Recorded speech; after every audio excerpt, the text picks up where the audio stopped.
Hi, welcome to my channel. So here we discuss everything career progression for nurses, carers and student nurses in and out of the UK. If you fall in this category, just make sure that you keep on watching, subscribe to the channel. We also discuss everything entrepreneurship. So if you're interested in starting a side business, if you're interested in retiring early while you're still able to enjoy life without arthritis and all the hassles and bustles that come with aging, then you're in the right place. Just make sure that you subscribe to the channel, turn on that notification button because you want to be the first to be notified next time that I drop a new video. But I'm going to be talking about some side businesses that you can start right now.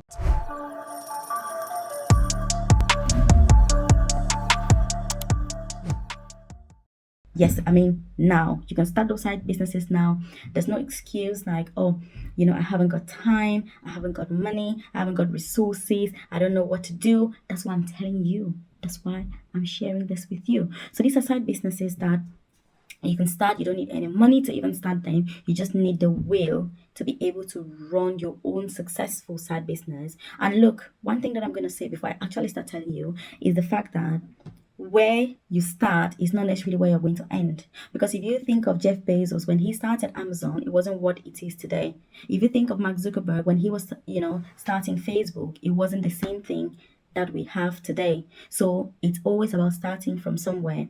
Where you eventually end, no one knows, but obviously you need to start. So if you keep procrastinating, you keep saying, oh, I should start something, oh, I'm too busy, oh, I've got no money, oh, I've got no capital, or I've got no money. You need to start with what you've got right now. And I'm telling you this out of experience. I procrastinated for a very long time before I eventually got myself into starting various ventures, which I've not basically, you want to watch this video till the very end. So you could start a side business as a top-end designer concierge shopper. When I talk about this, you may be somebody who's interested in fashion.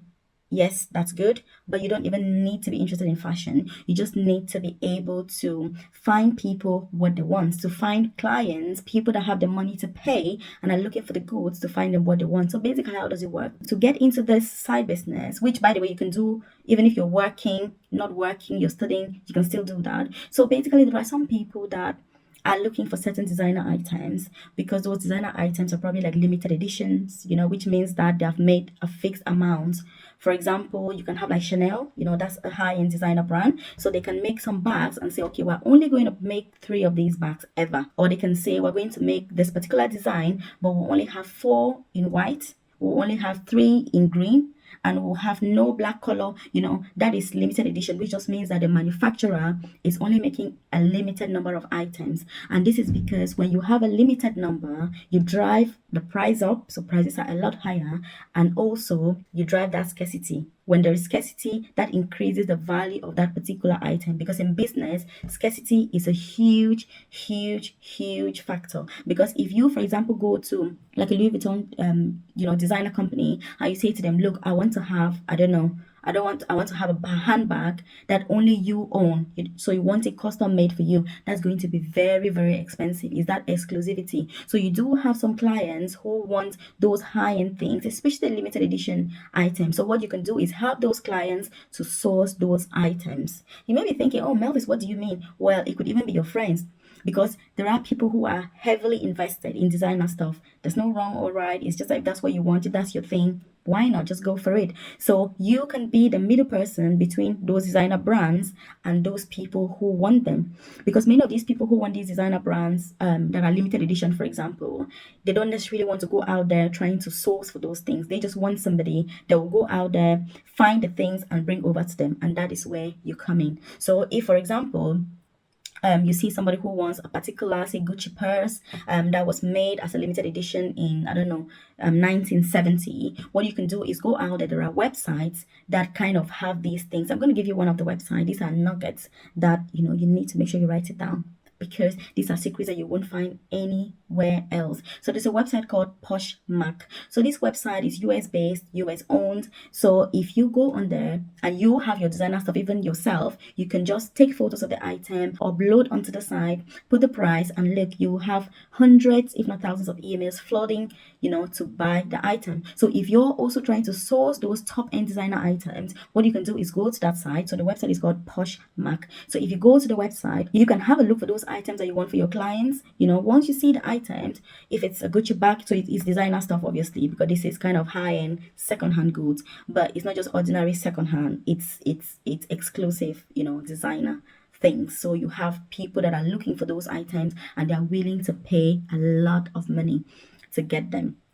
So once you see an item that is listed on that site, you then buy it, the item gets shipped to you, and then you sell it, or you take it to whoever it is that commissioned you, or you don't even need to wait until you're commissioned. What many people who are into this side business do is that they're constantly looking out for deals, they're constantly looking out for bargains. So when you see a good deal, you just need to make sure that you buy the item and then save it, just store it, because these are items that are not obviously very big, they're not very large, even though they're very valuable, and it's easy to store, so that once you find your clients, you just immediately sell. Or you see those clients, those high-end clients that are going to just give an order, and then you go out and find the item. So again, Poshmark is a very, very good website for that. What you find is that some people are changing their wardrobes, for example, and they just want to get rid of everything that they've got. Maybe they take it to like charity shops, and then charity shops sell the things. Again, that's a very good way of sourcing designer brands. I know a girl in the UK who deals exclusively with charity shops. So what she does is she goes to charity shops, she buys really, really good original designer stuff, and then she sells it in her own shop. Yes, that's legal, that's legit, and she makes millions of pounds every single month and year doing that. So she simply goes to different charity shops across the UK, buys really good stuff, because what you find is that people donate a lot to charity shops, and if they're donating designer stuff, the charity shop, they're going to sell them still very, very low, because obviously they're raising money for charity. But what these people then do is that they buy the things and sell them very, very expensive. In fact, this girl said that some of the items she sells them for thousands of pounds. So she can buy like a pair of shoes from the charity shop for maybe £10, and she sells it on her site for £1,000, £300, depending on the item. You've also got people, like I was saying earlier, who are changing their wardrobes. So they're like, oh, this is winter, maybe I've had these things for the last 2 winters, I'm just going to get a new wardrobe for myself, and they're changing their stuff. So again, you need to look out for some of these high-end clients, and you can just find the things that they need, and you can charge them a lot of money. So what happens is, when you find these items for these people, they'll pay you a very, very high commission. And most of the times, the commission they pay you is actually higher than even the price for the item, because these people, the value that they place is on the item that you found, not necessarily like how much it costs, but it's the value that they have to actually own that particular item, especially all these exclusive designer limited edition items. So this is a side hustle that you can definitely get into. There's very, very low competition. You just need to make sure you know the market, you get the authentic stuff, obviously, because these people, they don't want fake. You need to get the authentic stuff, and Poshmark is a website that you can really trust, and you really, really deliver. So that's the first one, and then we'll be moving on to the second side hustle. Again, if you haven't subscribed to the channel, just make sure you hit the subscribe button, turn on that notification button, because you want to be the first person to be notified every time I drop a new video. Right, so our second side hustle is working as a wedding coordinator. You may be listening to this and you're thinking, what, Melvis, you mean a wedding coordinator? What is that? Is that not a wedding planner? I'm going to be dealing with Brazilers. No, a wedding planner is different from a wedding coordinator. So if you're a wedding planner, obviously you're planning like the entire wedding. So you have Mr. and Mrs. who have decided that they're going to get married, they're moving to the next step. Then they come over to you and they say, oh, look, wedding planner, we'd like you to be a wedding planner. How many flowers should we have? How many guests? What are the colors? You need to deal with all those tantrums and all the nerves and the anxiety and the joy, the happiness, all the Brazilian moments that come with planning a wedding. So that is a wedding planner, which is still a great, side hustle to do, because you don't even need any particular courses. You just need like really good taste, patience, like I said, to deal with those bridezillas. And that is what you need to do as a wedding planner. But the wedding planner, obviously, it takes a lot more time, because it's not just a matter of a day, but it takes a few months depending on, when the wedding is and all of that. So you've got to be involved with the whole process when you're a wedding planner. So a wedding coordinator, you're only interested in just that one day. So the wedding day, so the day of the wedding, the D-Day itself. And I'm going to tell you, when you're thinking about the business, if you get interested in anything wedding, the value instantly goes up. And this is because people place so much value on their wedding day. I'm going to give you an example. If you have a wedding cake in the shop, let's say in Tesco or Asda, whatever supermarket, if it's just a plain ordinary wedding cake, they can sell it for even like maybe 10, 20 pounds. But if you take that same cake and you write happy, happy wedding day or whatever it is you put on there, that cake becomes like so valuable because it's got the word wedding. It's like dresses. If you take a white dress, you can sell it for maybe £50. But if it's a wedding dress, you're like, oh, this dress is for weddings. How much do you charge for the dress? It's a ridiculous amount. And that is why everything weddingy gets to be really expensive. So if you're a wedding coordinator, you're only coordinating the day of the wedding, so you have nothing to do usually with the wedding planning before. You're really coming in on the day to make sure everything goes on smoothly. The bride and groom are going to be like, oh look, wedding coordinator, we want all our guests to be shown where to sit. We want you to coordinate the caterers. We want you to coordinate the seating plan. We want you to coordinate our entire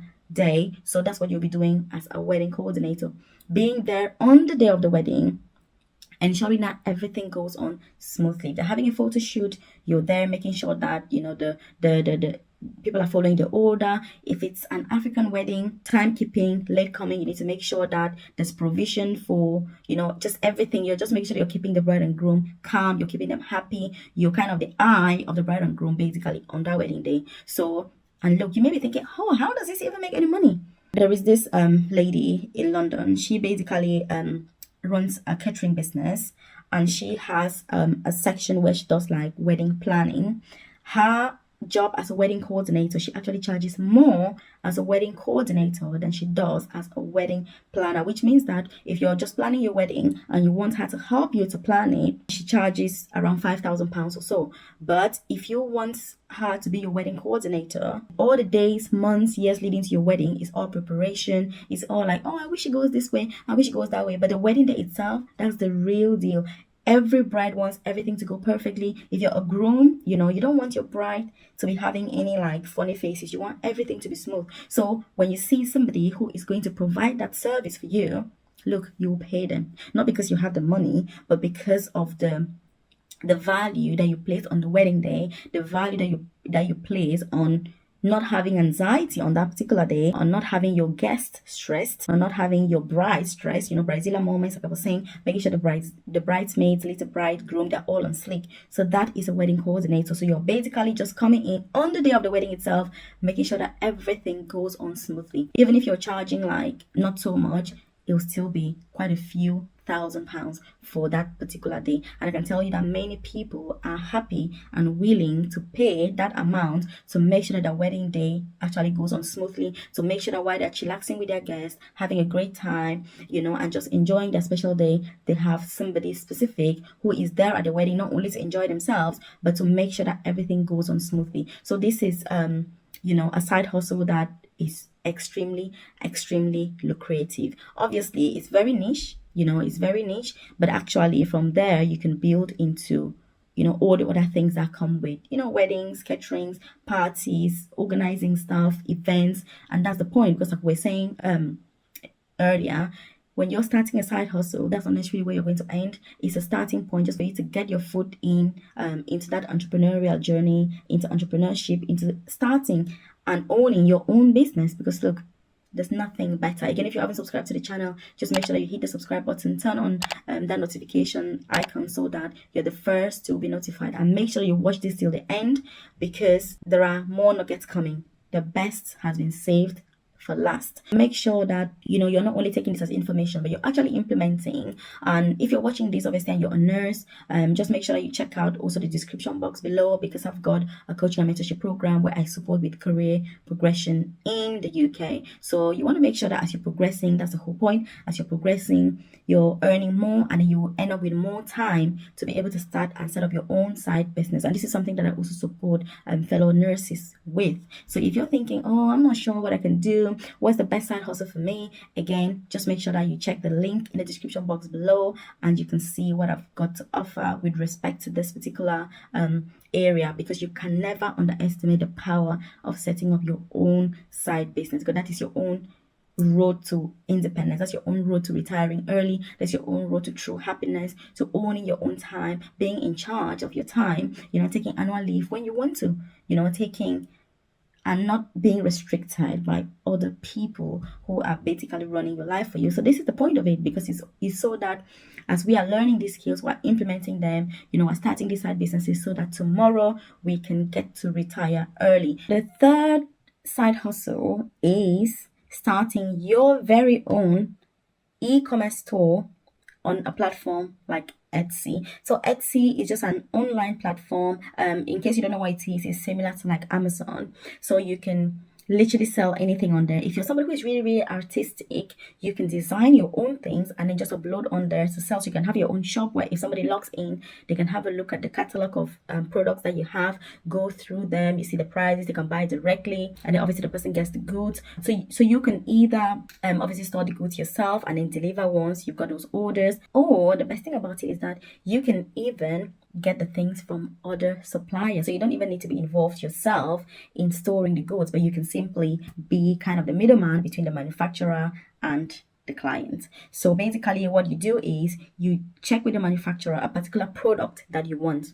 So you pre-order that product. Sometimes you can do that. So you can pre-order the product for yourself, or you can buy. Let's just say you buy it. Obviously you need to make sure you've got the right product, you like it, and it's gonna sell, because first you want to try to see how many people are going to buy it potentially before you go and buy large numbers. So with this type of a side business, you don't want to just go there, see a product that you're excited about, you end up with 1,000 units. No, you want to first test the market. So when you get in, you can buy like one. If it's something you like and you think it's going to sell for whatever reason, buy maybe like one or two, put it on there and then see how it goes. How much are people willing to pay for it? How much do they actually pay? What about the shipping? What about the delivery? What about the reviews? Once you've gone through that stage, then you can make that informed decision of, okay, how did this go? Do I like the price? How much profit did I make? And then you can go for that particular product, or you find a different one. And with this side business, the best way that you can do is to take a really simple product and add a lot of value in it.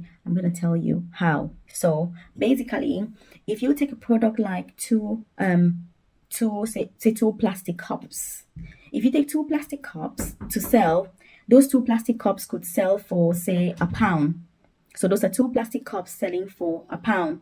But if you use those two plastic cups and you say Mr. and Mrs., for example, then the value is no longer £1. The value can then be, say, £4, because it's got Mr. and Mrs. That's getting to that personalization. If you then say congratulations on your wedding day, then instantly the price can go up from even the £4 that we talked about right up to maybe £8. And if you then decide that you're going to even personalize it further by adding the name of a bride and groom, or saying happy Valentine's Day, or just personalizing that particular item, will make it a lot more valuable. So there's a way that you can be clever if you're selling physical products, that you can then just find really smart and practical ways of adding more value to those products, and personalizing them is definitely the best way to make those products way more valuable than they would normally be.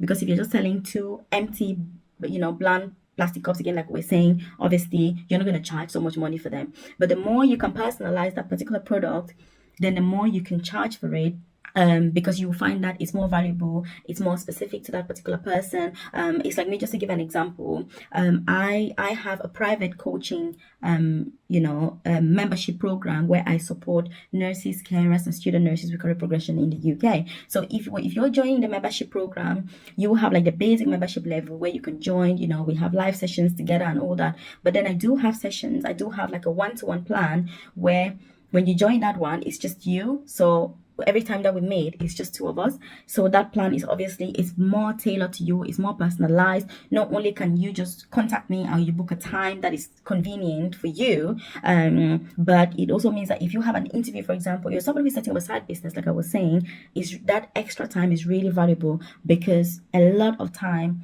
goes into setting up a business or even a career progression. Because if you're a band 6 nurse trying to get to band 7, you need a lot of time to prepare for the interview. It's not just a matter of 2 minutes here and there, you're done. No, you need to be ready. It takes hours and hours. For some candidates, who can take days and days on end, just preparing for those interviews, going through everything, making sure that we're dotting our I's, cutting our T's, because the whole point is that you want to be the best candidate when you go for that interview. And the best way to do that is dedicate time, and one-to-one time is the most efficient, way of doing it for those really senior positions. And so it's just to say that when you're personalizing an experience, you can charge more for it, whether it's for physical products or for services. The same thing applies. And talking about this, I'm going to be doing a video about some of the service-based businesses that you can start, and look, they have like almost zero risk, no risk whatsoever. So if you haven't yet subscribed to the channel, just make sure that you subscribe, turn on that notification button, because you want to be the first to be notified when I drop these videos,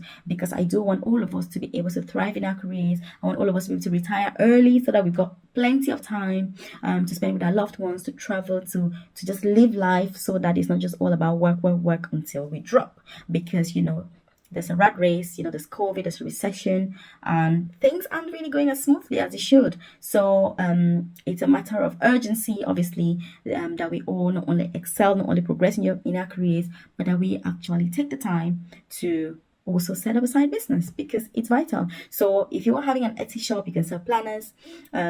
You can literally sell anything. If you're very artistic, you can even do a painting, you can sell it on there. If you're very craft, like some people are very craft oriented, so you can do like little, buy like the little jars to even make like bracelets, personalized bracelets. You can make them for families, for children, Valentine's Day, Mother's Day. So there's quite a lot that you can do with having an online e-commerce shop on a platform like Etsy. Obviously, Amazon is a good example. There's drop shipping, Amazon drop shipping. One of our nurses in my coaching and mentorship program is into this, and she only just started a few months ago, and right now she's making over £700 in profit from one product that she found. So basically, she just once somebody orders the product, it gets delivered. She doesn't even get involved with the whole process, but she's done those negotiations, and these are really, really good ways that you can earn a lot of money, and then just build from there. Because like I was saying at the beginning of this video, it's not always about how you start, how the journey starts,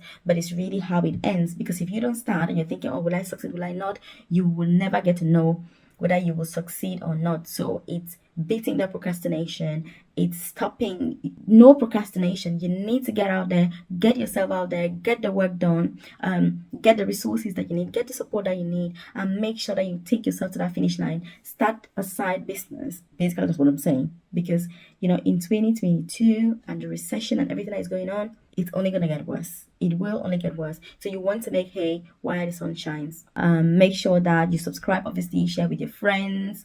Keep an eye on what's going on within the industry, and I'll see you in the next video.